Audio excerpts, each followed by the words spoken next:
പ്രിയപ്പെട്ട പ്രേക്ഷകരെ, ഞാനിനി ഒരു പ്രസ് റിലീസ് പ്രേക്ഷകരെ കാണിക്കാം. ഈ പ്രസ് റിലീസിനെ ചുറ്റിപ്പറ്റി കുറേ വിവാദങ്ങളുണ്ടായിരുന്നു. ഈ പ്രസ് റിലീസ് എവിടെ നിന്ന് വന്നു എന്നതായിരുന്നു പ്രധാനപ്പെട്ട ചോദ്യം.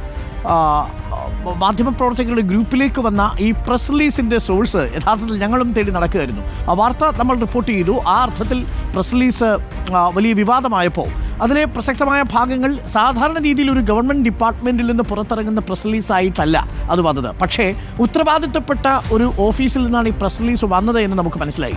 ഒടുവിൽ ആ പ്രസ് റിലീസിൻ്റെ ഉറവിടം ഇതായിരുന്നു. ആ പ്രസ് റിലീസിൽ മോദി ഗവൺമെൻറ്, അതേപോലെ CPM ലെഡ് ഗവൺമെൻറ്റിന് ഇൻകോമ്പീറ്റൻസ് ആണ്, ആശാവർക്കർമാർക്ക് ഈ കുടിശ്ശിക കൊടുക്കാത്തത് തുടങ്ങിയ പ്രയോഗങ്ങളുണ്ട്. സാധാരണ രീതിയിൽ അങ്ങനെ ഏതെങ്കിലും തരത്തിലൊരു പദപ്രയോഗം നടത്തുന്നതല്ല എന്നതാണ് ഏറ്റവും പ്രധാനപ്പെട്ട കാര്യം.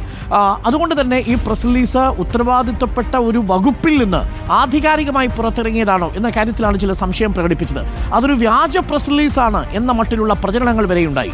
സ്വാഭാവികമായും മാധ്യമപ്രവർത്തകർ അതിന് പിന്നാലെ പോയി. ഈ ഗ്രൂപ്പിൽ ഈ പ്രസ് റിലീസ് വന്നത് എങ്ങനെയാണ് എന്നന്വേഷിച്ച് നടന്നപ്പോൾ ഇന്നലെ സുരേഷ് ഗോപി തന്നെ ഇതിൻ്റെ ഉത്തരവാദിത്വം ഏറ്റെടുത്തിട്ടുണ്ട്. സുരേഷ് ഗോപിയുടെ ഓഫീസിൽ നിന്നാണ് ഈ പ്രസ് റിലീസ് വന്നതെന്നും JP നദ്ദയുമായുള്ള കൂടിക്കാഴ്ചയ്ക്ക് ശേഷം മാധ്യമങ്ങളെ അറിയിക്കേണ്ട കാര്യങ്ങൾ താൻ പ്രിന്റ് ചെയ്ത് നൽകുകയായിരുന്നു എന്നുമാണ് സുരേഷ് ഗോപി പറഞ്ഞത്. സുരേഷ് ഗോപി പറഞ്ഞ ആ പ്രതികരണം നമുക്കൊന്ന് കേട്ടുവരാം. സംസാരിക്കും, അദ്ദേഹം ചില കാര്യങ്ങൾ ധരിപ്പിക്കും, അത് പത്രക്കാരെ അറിയിക്കുക എന്ന് പറഞ്ഞു. ഞാൻ പക്ഷേ അങ്ങനെ പത്രക്കാരെ ഒന്നും വിളിച്ച് കാണുന്ന ആളല്ല. എനിക്ക് നഡ്ഡ നേരിട്ട് തന്ന പേപ്പറാണ് പത്രക്കാർക്ക് കൊടുത്തത്. ചെയ്യേണ്ട രീതിയിൽ ഞാൻ ചെയ്തിട്ടുണ്ട്. JP നദ്ദ സുരേഷ് ഗോപിക്ക് കൊടുത്ത അതേ കടലാസാണ് കൊടുത്തിരിക്കുന്നത്. പക്ഷേ അങ്ങനെയാണെങ്കിൽ അത് press statement from health department എന്നാണ് വരേണ്ടിയിരുന്നത്. അതായത് ആ കൂടിക്കാഴ്ചയുടെ മിനിറ്റ്സ് എന്ന നിലയിൽ തയ്യാറാക്കിയ ഒരു കുറിപ്പ് പ്രസ് റിലീസായിട്ട് അഡ്രസ് ഇല്ലാതെ യാതൊരു തരത്തിലുള്ള സൂചനകളുമില്ലാതെ പത്രക്കാർക്ക് വിതരണം ചെയ്തതാണ് ഈ കൺഫ്യൂഷൻ സൃഷ്ടിച്ചത്. ഇത് സുരേഷ് ഗോപി MP ഇറക്കിയ പ്രസ് റിലീസാണ് എന്ന് പറഞ്ഞിരുന്നെങ്കിൽ ഈ പ്രശ്നം ഉണ്ടാകുമായിരുന്നില്ല.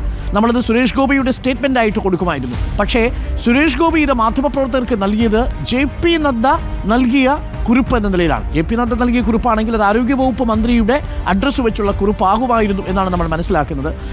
ഇങ്ങനെയല്ല യഥാർത്ഥത്തിൽ പ്രസ് റിലീസുകൾ ഒരു ഗവൺമെൻറ് ഡിപ്പാർട്ട്മെൻറ്റ് ഇറക്കുക. ഇത് സുരേഷ് ഗോപി ഇറക്കിയ ഒരു പ്രസ് റിലീസ് എന്ന നിലയിൽ മാത്രമേ നമുക്ക് കാണാനും കഴിയുകയുള്ളൂ. ഒരിക്കൽ കൂടി ആ പ്രതികരണം ഒന്ന് കേട്ടുവരൂ. വളരെ വ്യക്തമായി സുരേഷ് ഗോപി പറയുന്നത് അതിൽ കേൾക്കാം. സംസാരിക്കും, അദ്ദേഹം ചില കാര്യങ്ങൾ ധരിപ്പിക്കും, അത് പത്രക്കാരെ അറിയിക്കുക എന്ന് പറഞ്ഞു. ഞാൻ പക്ഷേ അങ്ങനെ പത്രക്കാരെ ഒന്നും വിളിച്ച് കാണുന്ന ആളല്ല.